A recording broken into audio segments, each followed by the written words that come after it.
Before we go into Season 7, I once again must draw attention to a miniseries that premieres before this, simply known as Relocated.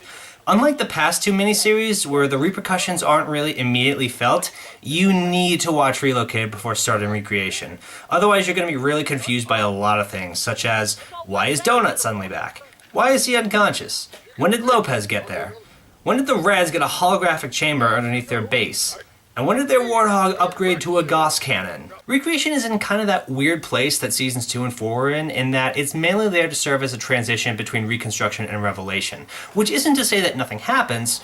Oh, trust me, things happen. But it's that awkward part where there's no real beginning and no real end. It's the middle child of this relationship. Anyway, it's a normal day on Valhalla when Sarge decides the time has come to wipe out the Blues. And by Blues, I mean Caboose because, well, he's the only one left. But a call to command reveals that they won't be of any help since, of course, there are no records of Blue Team because Sergeant Dumbass went and erased them all, which would effectively make any victory against the Blues null and void. So, of course, Sarge decides that in order to continue the war, they have to put the Blues back in the database. Yep, one split-second decision is now the focus of the Red Team for the next 2 seasons. This is what the Reds have to do to be included in the plot. Something weird about this season is Simmons suddenly being fed up with Sarge's behavior and attitude, and deciding to act out against him much in the same way that a teenager acts out against his parents. And honestly, it's a bit out of place. Because there's really no reason for it. It's not like Sarge did anything to alter his behavior in any way, or did that one thing that Simmons was just completely fed up with. It's more like two people that have just been around each other a little too long. Ironically, it means that Sarge and Grif are on better terms now. Or, well, you know what, never mind. Meanwhile, at the plot, Caboose is messing around with the Epsilon unit, because with the Blues erased, the UNSC didn't know he existed, thus he did not know he had the AI. Which in an odd moment of serendipity means that Sarge actually kept the plot going. Shocking. He's been telling Epsilon stories in a way that only Caboose can. I had to use the tech to drive out there and help them. Well, help most of them. Some of them. Okay, let's just say this. I drove the tank, and some people got helped, and some other people didn't get helped. Details are really important. Donut shows up and tells Caboose about where he's been during all of this. Apparently he was sent by the counselor to the area where they first landed when they time-traveled back in Season 3. While there, he picked up a distress signal from Tucker, telling him that there's trouble and to find Church, which that last part is going to be pretty impossible because, well, he's dead. So Caboose, realizing they need help, decides to call Agent Washington, who is revealed to have survived the EMP, but instead of being rewarded by the UNSC for his efforts, they threw his ass into a maximum security facility, and so he's unable to help. Caboose does tell him that he has a new base, to which Wash seems to resent just a tiny bit, but when the call ends, you can pretty much see the gears in his head spinning. Guard, I need to see the commander. Now. Yeah, right. Why the hell would I let you do that? Because I think I've just found the missing piece to his puzzle. That can't be good. Without a bust, Donut offers to help his friend, because really these two can hardly be considered enemies, and tells Caboose about the holo chamber. Caboose sneaks into Red Base with the Epsilon unit, whereupon this happens.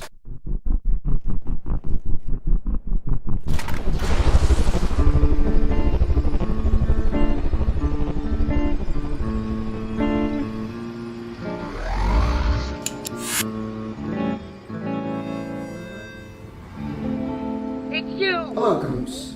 It seems fitting to say that it is good to see you again. Although, technically, that is untrue. Delta! I thought you were gone! Delta, or rather the Epsilon version of Delta, tells Caboose to go to the desert to find Tucker and whatever power source he has found, and take Epsilon to it so that they can punish those who harmed Alpha. You mean the director? But he's in jail, isn't he? Isn't it punishment enough? To be forced to spend the rest of your life in a solitary confinement? With only the memories of the things you've done and the people you've lost to keep you company? That sounds like a pretty decent punishment to me. The end result is that Caboose, Grif, and Sarge join forces to find Tucker so that Sarge can even the teams and then kill them all. Don't you see? If he dies on his mission, and let's be honest, when he dies on his mission, that means they won't be back in Command's records yet. Well, that's not good. But if I help him pull this off, then Command might notice them and put him back in. Excellent point, Grif. No, it isn't. Permission granted. I want to take this moment to talk about Grif. Now, It's no secret that I hate Red Team, but Grif is kind of the exception to the rule. Grif is honestly one of my favorite characters of the show, not just because he's a lazy piece of shit like yours truly, or because he's one of the more sarcastic members of the show, again like yours truly, but because if he wanted to, he could run this entire canyon by himself. Throughout the show, we get glimpses of ingenuity out of him, where he buckles down and comes up with some pretty worthwhile ideas and plans. In fact, I would say that he is the only character that will take initiative of his own free will, as rare as it is, and using logical reasoning to do so. I mean, even Church goes into everything with heavy reluctance, and everyone else is fucking insane. Let's face it, Grif is the everyman in this series. And I was really hoping Season 12 would kind of play with this more, but, well, I'm getting ahead of myself. Let's stick to the here and now. And that's really how this season works. Instead of focusing half on Blue Team and half on Red Team, Caboose, Sarge, and Grif spend their portion of the season traveling and having adventures, and Simmons, Donut, and Lopez dick around Valhalla, doing nothing of consequence. So somehow, despite the fact that half of them are on a very perilous, important journey, Red Team still manages to be completely useless. Caboose's train of companions, see what I did there? Make their way to Sandtrap. There, after almost going back to Valhalla in a plastic bag due to an active minefield, okay, fuck it. They meet CT, the manliest man that ever manned. He's part of a human-alien excavation team that is doing research into the region and looking for an ancient alien artifact. Although, judging by the large mountain of corpses that they're hiding behind their bags, I'm gonna guess that only half of that story is true. And sure enough, they're barely there 10 minutes before Caboose raises some suspicion, and CT, being his paranoid manly self, starts pointing guns at everyone. Things are looking pretty bad when suddenly there are explosions everywhere, and like a big aqua-coated angel carrying a pretty laser sword, Tucker bursts out and storms the desert like the soldiers of Normandy. He leads the men into the temple and seals the exit, blocking the enemy soldiers from getting in. Meanwhile at Valhalla, Donut and Simmons find an unexpected visitor. Yeah, a clean base is a deadly base. That's what Sarge always says. Sarge is our commander. You'll get a Sarge over here, I'm sure. But he won't be like our Sarge. He'll be blue. Man, the rest of the guys will be so happy to have someone to fight. They're gonna be so relieved to see you. What did you say your name was?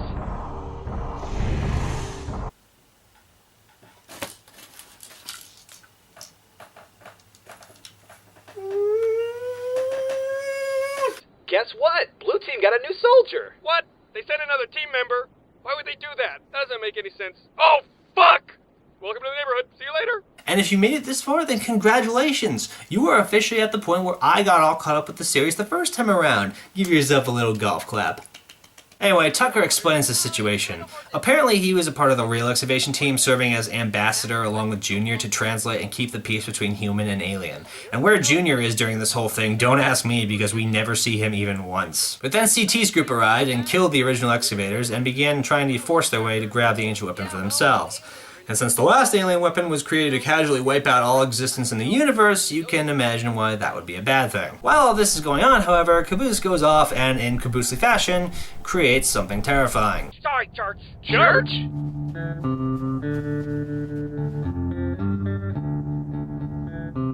I can explain. Who the fuck are these guys? Ah! Oh, God. You look good. Looking good, actually. Okay, I might need some help here because I never really understood this. And this is also a little spoiler for future seasons, but nothing really drastic. But was this what everyone was looking for? This giant ball of sarcasm and sarcasm? Was this the weapon? If so, why? I mean, compared to the Halo rings, this is kind of less impressive, let's say. Also, why would the aliens worship this thing, unless this is indeed following the Halo continuity and the elites still consider the monitors to be oracles? That still doesn't explain the weapon part, unless the humans just don't know better. Come to think of it, how closely related is the Great Prophecy to the Great Journey from Halo? Because we got the monitors, and we've mentioned the rings, and... or maybe it's just nothing, we'll move on. Anyway, upon conversing with 343 Guilty Church, we discover that he apparently has no memories of anything outside of what Caboose told him. Which understandably means he knows nothing, Jon Snow, and in essence, means he knows less than nothing, even about his own body. Not that he doesn't try to figure it out. What does this do? What is this? Some kind of training film? Yeah, I guess. I love movies. Do you have Kramer versus Kramer? Something important to remember is that although it sounds like Church, it's not actually him. Remember, the Church we knew back in Blood Gulch is dead. This is kind of more of a memory of him. And I know this kind of goes against my whole no resurrections in a series thing, but I don't know. I guess I kind of allow it. It does kind of annoy me when they just bring a character back from the dead, but in this case, it's not actually Church. It's just kind of a memory, I guess. Speaking of memories, Church attempts to unlock his, which we all know is a terrible idea because there are a lot of repressed memories of torture and illegal experimentation in that brain of his. But instead of turning on his long-term memory, he does a 180 and turns off his short-term memory for a time. Oh, is that bad? Huh? Is what bad? Your memory thing getting shut off? Who shut off my memory? You did. I did what? Shut off your memory. Why do you want me to shut off my memory? No, it's already shut off. What is? Your memory. Yeah, what about it? Wow, well this is a drastic improvement. Most test subjects do experience some cognitive deterioration after a few months in suspension. Now, you've been under for quite a lot longer, and it's not out of the question that you might have a very minor case of serious brain damage. But don't be alarmed, all right? Although if you do feel alarmed, try to hold on to that feeling, because that is the proper reaction to being told that you've got brain damage. Do you understand what I'm saying? CT finally manages to break into the temple using the power of his manly might, and he and his men corner the Res and Blues. But upon seeing Church, the aliens turn on the human mercenaries. The result is an all-out war that goes across Sandtrap, an incredibly well-choreographed vehicle chase scene that ends in Tucker pulling possibly the most badass stunt he's ever pulled. He might even get laid for that one. And not just by an alien.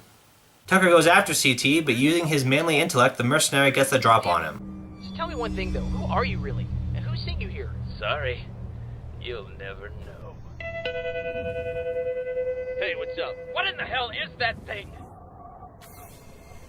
Oh, son of a... I am not a thing! I am not a moron! My name is Leonard Church, and you will fear my laser face! Ooh, hell yeah! Dude, you just got fucked up! And thus, the manliest man that ever man dies without us ever really knowing who he was or who he was working for. Let's take a moment and bow our heads in respect to his manliness. While all this has been going on, Simmons, Donut, and Lopez have essentially just been hiding out from the meta and avoiding contact wherever they can. Eventually they make their way to a warthog left by the meta, but disabled. Things look grim as the meta approaches them, but suddenly Agent Washington comes up to save the day. Stand down. I'll take it from here. I said back off. Wait, what? Yeah, while all this has been going on, Wash has met up with the chairman to discuss a deal for him to give Epsilon to the UNSC in exchange for his release. Somehow he knew Caboose would still have Epsilon and not hand him over to the soldiers, and thus decides he's been fucked over enough times that he's going to take it by force. But I mean, come on, it's Washington, he's our friend. I'm sure if we talk this out nice and peacefully, everything will turn out all... Holy shit! He just shot Lopez! Dude! Donut? Hey, Simmons? I think he shot me too. Donut, no! Donut, are you okay? Come on, breathe, Donut, breathe. Why did you do that? What's wrong with you? What the hell? Okay. Lopez is one thing. We can rebuild him.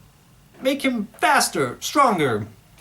Give him an English speech unit. You know, just make him better than he was before. But Donut? Dumb, lovable Donut? How can you kill Donut? Everyone loves Donut. He and Caboose both make the show's innocence. Sure, he's used mostly for the gay jokes, but that doesn't dispel the fact that Donut is one of the most beloved characters of the show for his naivety and for keeping things light in the face of oncoming evil. Now that's gone. Gone forever. His poor light has been snuffed out. Oh, it is on, Agent Washington. This little piggy's going to war.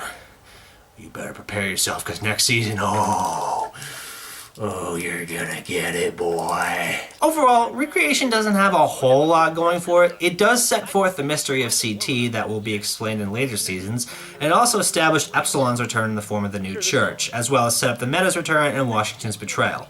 But that's all it really is, setup. Despite the laughs and how action-packed the latter half of the season is, it still can't help but feel like we're just killing time waiting for the next big thing to happen. It's a great season, don't get me wrong. It's well written, and the humor is on point and never feels like it's trying too hard. It's actually more of a callback to seasons 3 and 4. As much shit as I gave 4 back in the day, that's not a bad thing. But it's in that unfortunate position of being the middle child of the Recollection trilogy, and try as hard as it can, it just can't live up to its game-changing older brother and its equally shocking younger brother. Which, I'm pretty sure you all know what that means. Tune in next time, where we take on Revelation. See you then.